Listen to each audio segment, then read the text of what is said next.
Pada tahun 1948, seorang ahli matematika Amerika bernama Claude Shannon menulis sebuah artikel yang diterbitkannya di jurnal Listrik Bell. Artikel berjudul Teori Komunikasi Matematika bertujuan penjelasan komunikasi. Kemudian, Shannon bermitra dengan seorang insinyur elektronik bernama Warren Weaver untuk lebih menerapkan teorinya kepada komunikasi. Keduanya bersama-sama untuk menciptakan apa yang dikenal sebagai teori komunikasi Shannon-Weaver. Pada saat itu, komunikasi dipahami dalam mode paling sederhana.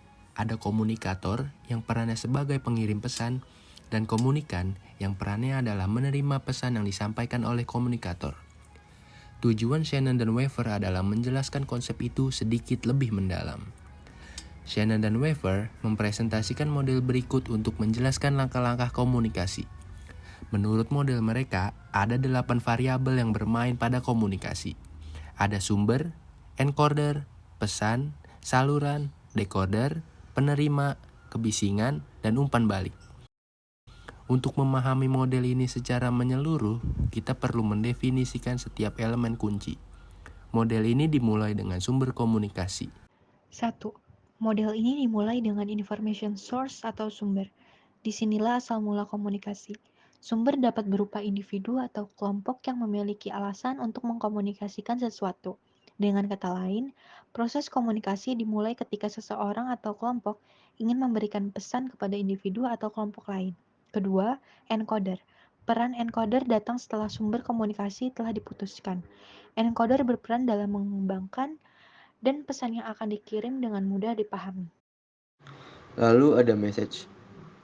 Message adalah informasi yang disampaikan dan memiliki tujuan untuk menambah pengetahuan, mengubah sikap dan perilaku individu serta khalayak. Lalu ada channel atau media. Channel atau media adalah sarana untuk mengirimkan pesan dari pengirim ke penerima agar suatu pesan dapat dikirimkan. Penting bahwa untuk memilih media pengirim yang tepat. Media ini dapat berupa verbal, tulisan, elektronik, audio, video, dan lain-lain. Saat pesan dikirim melalui media, terdapat noise. Noise ini merupakan interferensi atau distorsi yang dapat mengubah pesan yang dikirim oleh komunikator atau pengirim sedemikian rupa sehingga disalahartikan oleh komunikan. Kebisingan bisa berupa fisik, semantik, pragmatis, atau retorika.